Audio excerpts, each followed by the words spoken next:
Career planner for banking and SSC. Career planner पूर्वी भारत में सर्वाधिक रिजल्ट देने वाला संस्थान। आप सभी का स्वागत है सीपी की डिजिटल प्लेटफॉर्म पर। मैं प्रकाश। जैसा कि आप जानते हैं, आने वाले एग्जाम्स को देखते हुए हम लोग कुछ डिफरेंट टाइप्स जो कि इंपॉर्टेंट हैं उन्हें लेकर आते हैं। आइए उसी कड़ी में आज सबसे पहला टाइप को देखते हैं। इस टाइप को भी एग्जाम्पल से समझने की कोशिश करते हैं, क्योंकि चीज़ों को एग्जाम्पल से कोरिलेट करना आसान होता है। जैसा कि आप देख सकते हैं, डाटा कहता है कि when the price of rice increased by 30%, a family reduced the consumption in such a manner that the expenditure is only increased 20%. अब कह रहा है कि 50 kg उसका इनिशियल कंजम्पशन है, उसका इनिशियल कंजम्पशन 50 kg है, तो आप मुझे बताइए कि उसका न्यू कंजम्पशन क्या होगा। हमें इस सवाल बस ये दिया कि प्राइस ऑफ राइस को इंक्रीज किया जा रहा 30%, तो उसके कंजम्पशन नए वाले कितने होंगे, जबकि पहले वो कंज्यूम करता था 50 kg, जबकि एक्सपेंडिचर को सिर्फ और सिर्फ 20% इंक्रीज करना है। एक्सपेंडिचर को सिर्फ और सिर्फ 20% इंक्रीज करना है। याद रखिएगा, अगर हमें जवाब एक्चुअल नंबर में चाहिए, ऑप्शंस को देखकर आप समझ सकते हैं कि हमें जवाब एक्चुअल नंबर में चाहिए, तो बात साफ है, हम प्राइस को भी एक्चुअल नंबर में कंसीडर करेंगे।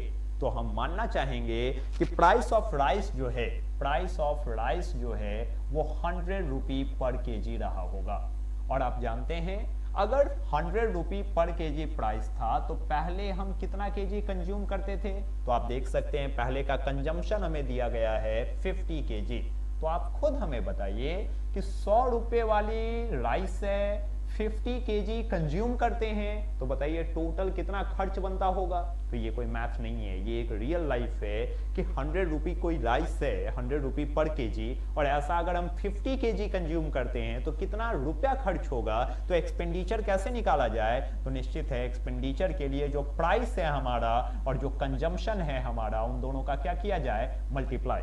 याद रखिएगा, अगर हमें एक्चुअल नंबर चाहिए तो हम प्राइस को 100 मान लिया करेंगे। तो बात साफ है, मैंने कंसीडर किया कि हमारा प्राइस 100 रुपी पर केजी है और हमारा कंजम्पशन इनिशियली दे रखा था कि ये 50 केजी है। तो बताइए 100 रुपी पर केजी वाली 50 केजी अगर कंज्यूम करते हैं तो कितना खर्च होता होगा। तो एक्सपेंडिचर के लिए 100 से 50 में क्या किया जाए, मल्टीप्लाई, क्योंकि 100 रुपये वाली सामान अगर 50 केजी ले रहे हैं तो कितना रुपया खर्च होगा, मल्टीप्लाई ही ना करेंगे। तो आप देख सकते हैं हमारा एक्सपेंडिचर कितना होगा, 5000। बट अब क्वेश्चन कह रहा है नाउ, अब क्वेश्चन कह रहा है नाउ मेरा प्राइस जो है वो 30% इंक्रीज कर दिया गया। अगर प्राइस 30% इंक्रीज कर दिया गया, इसका मतलब प्राइस अब 100 नहीं है, अब प्राइस 130 रुपी पर केजी हो गया है। अब प्राइस 100 नहीं है, अब प्राइस 130 रुपी पर केजी हो गया है। जबकि क्वेश्चन के मुताबिक एक्सपेंडिचर को 20% इंक्रीज करना है, जबकि एक्सपेंडिचर को ओनली 20% इंक्रीज करना है। इसका मतलब अब हमारा एक्सपेंडिचर जो है वो 5000 नहीं है, अब हमारा एक्सपेंस 20% बढ़ गया है। तो 5000 का 120%, तो बताइए 5000 का 120% क्या होगा, तो आप कह दीजिएगा 6000 रुपी। तो अब हमारा एक्सपेंडिचर हो गया है 6000, हमारा प्राइस है 130 रुपी पर केजी, तो अब हमें नया वाला कंजम्पशन चाहिए। तो बताइए न्यू कंजम्पशन हमारा कितना होगा, तो स्वाभाविक है न्यू कंजम्पशन के लिए हम इस एक्सपेंडिचर में, अब आप खुद समझिए, ये कोई मैथ नहीं है, रियल लाइफ है कि 6000 रुपी में 130 रुपये केजी वाली कितनी सामान मिलेगी। तो आप खुद बताइए 6000 रुपी में 130 रुपी वाले कितने सामान मिलेंगे। इसके लिए क्या किया जाए, डिवाइड ही ना किया जाए। तो बात साफ है, हम टोटल कैश 6000 में 130 से क्या करना चाहेंगे, डिवाइड करना चाहेंगे। आप कह सकते हैं कि 0 0 कैंसिल होगा। 13 का टेबल पढ़िए तो आप सभी जानते हैं 13 4 जा 52 होगा, ये 80 बचेगा, तो 13 6 जा 78 होगा, वो 20 होगा। तो आप कह सकते हैं 0.1 अप्रॉक्स। तो इसे हम कह सकते हैं कि अप्रॉक्स में कितना केजी, तो अप्रॉक्स में 46 केजी। तो हमारा जवाब रहा कि हमारा नया कंजम्पशन 46 केजी है। प्लीज लैंग्वेज को अच्छे से समझिएगा, हमारा जवाब ऑप्शन नंबर डी रहा 46। कभी भी ऐसी क्वेश्चन दी जाए, आप निश्चित है प्राइस को 100 मान लीजिएगा, आपका काम आसानी से हो जाएगा, इसमें ज्यादा सोचने लायक नहीं है। लैंग्वेज बार बार पढ़िएगा, लैंग्वेज अच्छी है। आइए दूसरी टाइप को देखते हैं।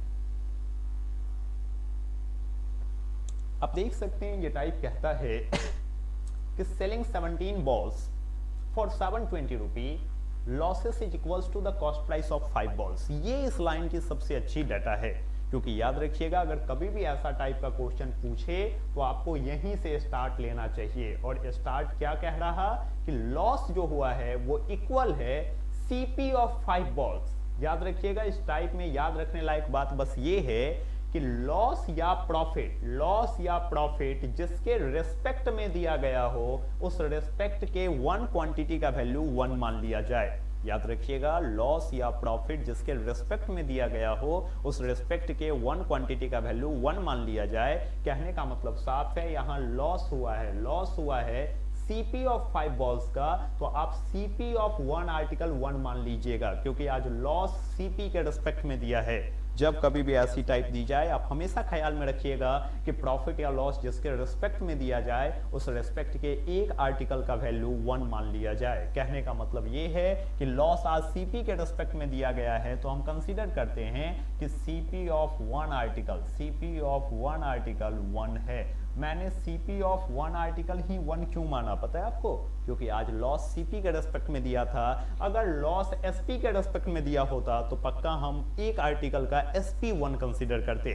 प्रॉफिट या लॉस जिसके रेस्पेक्ट में दिया जाए उस रेस्पेक्ट को 1 कंसीडर किया कीजिएगा। ये बात अपने आप को कन्विंस कीजिएगा। तो आप बताइए हमने कितने आर्टिकल्स बेचे हैं? 17। याद रखिएगा हम जितने सामान बेचते हैं उन्हें बेचने से पहले खरीदना पड़ता है। ये बात अपने आप को कन्विंस कीजिएगा कि किसी भी सामान को बेचने से पहले खरीदना पड़ता है। मतलब हमने 17 आर्टिकल्स यहाँ बेचे हैं, इसका मतलब हम 17 ही खरीदे रहे होंगे। तो बताइए हमारा टोटल सीपी कितना है? तो बताइए एक आर्टिकल का सीपी 1 है तो 17 आर्टिकल्स का सीपी क्या होगा? तो 17 से मल्टीप्लाई कर दीजिए तो आप कहिएगा 17। और आप जानते हैं हमें जो लॉस हुआ है वो इक्वल है सीपी ऑफ 5 बॉल्स। तो आप कह दीजिएगा कि हमें टोटल लॉस कितने का हुआ है? तो हमारा टोटल लॉस जो हुआ है वो सीपी ऑफ 5 बॉल्स का हुआ है। और एक बॉल का सीपी 1 है तो 5 बॉल्स का सीपी क्या होगा? तो आप कह दीजिएगा कि हमारा लॉस 5 है। एक बॉल का सीपी 1 है तो 5 बॉल्स का सीपी क्या होगा? तो आप 5 कह दीजिएगा। अब आप खुद बताइए टोटल सीपी 17 है जिसमें से लॉस हमारा 5 हुआ है, तो बताइए हम बेचे कितना में होंगे?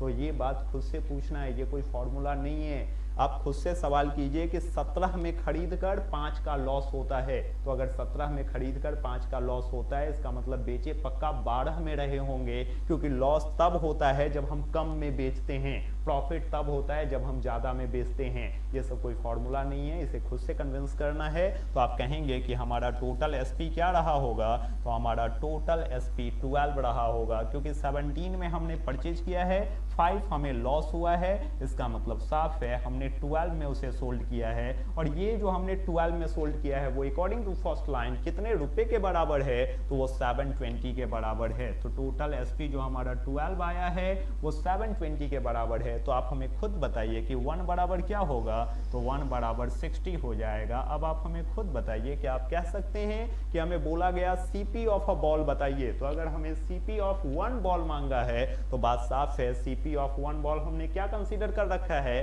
1 कंसीडर कर रखा है। तो हम कह देंगे कि 1 बराबर क्या आया है? 60। मतलब सीपी ऑफ 1 आर्टिकल या 1 बॉल जो है वो क्या है? तो 1 बॉल का सीपी हमने 1 कंसीडर कर रखा है, तो ये 1 बराबर भी क्या रहेगा? 60 ही रहेगा। याद रखिएगा इस टाइप में बस एक बात ख्याल में रखना है कि प्रॉफिट या लॉस जिसके रिस्पेक्ट में दिया जाए उस रिस्पेक्ट को 1 कंसीडर किया जाए। आज आप देख सकते हैं हमें लॉस दिया है सीपी के रिस्पेक्ट में, तो हमें सीपी ऑफ 1 आर्टिकल 1 मानना चाहिए। बात को अच्छे से समझिएगा, ये आपको कॉन्फिडेंस देगा। आइए नेक्स्ट टाइप को देखते हैं। यहाँ अच्छे से समझिएगा सीपी ऑफ अ बॉल। ये कहता है कि सीपी ऑफ 20 आर्टिकल्स जो है वो इक्वल्स है एसपी ऑफ एक्स आर्टिकल। तो आपको कहना है कि अगर प्रॉफिट हुई है 25% तो एक्स का वैल्यू बताइए। प्रॉफिट 25% है तो एक्स बताइए। याद रखिएगा इस टाइप के क्वेश्चन में जो लैंग्वेज कहता है आप हूबहू लिख दिया कीजिएगा, आपका काम आसानी से हो जाएगा। क्या बोल रहे हैं आप यहाँ से देखिए कि आप जानते हैं इसने पहला लाइन में बोला सीपी, तो आप सीपी लिख दीजिए, जो बोलता है आप लिख दीजिए। फिर इसने बोला है ऑफ, तो आप मल्टीप्लाई लिखिए। फिर उसने बोला 20 आर्टिकल्स, तो आप 20 लिखिए। इक्वल्स टू बोला है तो इक्वल्स टू लिखिए। सेलिंग प्राइस बोला है तो सेलिंग प्राइस लिखिए। फिर ऑफ बोला है तो मल्टीप्लाई लिखिए। फिर एक्स आर्टिकल्स बोला है तो आप एक्स लिख दीजिए। याद रखिएगा इस टाइप की क्वेश्चन में जो लैंग्वेज कहता है अगर आप हूबहू लिख देते हैं काम हो जाता है। आप देख सकते हैं क्वेश्चन ने बोला है कि CP ऑफ 20 आर्टिकल्स, तो मैंने लिखा CP ऑफ 20 आर्टिकल्स, फिर उसने इक्वल्स टू बोला है तो इक्वल्स टू, फिर उसने बोला SP तो हमने SP लिखा है, फिर ऑफ X बोला है तो हमने ऑफ X लिखा है। हूबहू वही चीजें लिख दीजिए जो वो कहता है, आपका काम आसानी से हो जाया करेगा। इसके बाद फुल स्टॉप था तो हम रुक गए हैं। अब हम आपको सजेस्ट किया करेंगे कि CP ऑफ एंड SP को एक तरफ कर लीजिएगा और कांस्टेंट को दूसरी ओर कर लीजिएगा, इससे बैलेंसिंग आसान होगा। तो आप बताइए SP को यहाँ नीचे ले आइए तो ये CP बाई SP हो जाएगा, और यहाँ 20 को नीचे ले जाइए तो ये ऊपर का 20 नीचे जाएगा तो ये X बाई 20 होगा। और आपको याद होगा पिछले दिन भी हम आपको बताए थे कि हालात कुछ भी हो CP अपने आप में 100% होता है। तो याद रखिएगा CP अपने आप में 100% होता है। और याद रहे अगर प्रॉफिट हुआ है 25% का, इसका मतलब साफ है हमारा SP जो रहा होगा वो 125% रहा होगा। अगर लॉस होता 25% का तो बात साफ है हमारा SP जो होता वो 75% होता। क्योंकि स्थिति कुछ भी हो, अच्छे से सुनिएगा, ऊपर वाला CP है तो स्थिति कुछ भी हो CP परसेंटेज में हमेशा 100 होता है, और अगर 25% प्रॉफिट हुआ है तो परसेंटेज में SP 125 होगा। अगर 25% लॉस होता तो SP हमारा 75 होता। बात को अच्छे से समझिएगा, चीजें आसान रहेंगी। ये परसेंटेज डेडिकेशन है और ये गिवन न्यूमेरिक्स है। अब आप हमें खुद बताइए, ये 25 से 4 टाइम्स में कट जाएगा, ये 25 से 5 टाइम्स में, और ये 5 से 4 टाइम्स में कैंसिल होगा। तो क्या हम क्रॉस इंप्लाइज कर लें? तो आप कह सकते हैं कि x बराबर क्या होगा, तो 4 4 या 16, मतलब साफ है x का वैल्यू 16 रहा होगा। ये लाइन समझने लायक है, इसे अच्छे से समझ कर रखिएगा कि हालात कुछ भी हो परसेंटेज के अकॉर्डिंग CP हमेशा 100% होता है, और अगर 25% प्रॉफिट हुआ है तो SP 125 होगा, अगर लॉस होता तो 75। इस टाइप को ऐसे ही समझिएगा प्लीज। आइए अगली डाटा को देखते हैं, वो चीज़ों को ज़्यादा आसान करेंगे।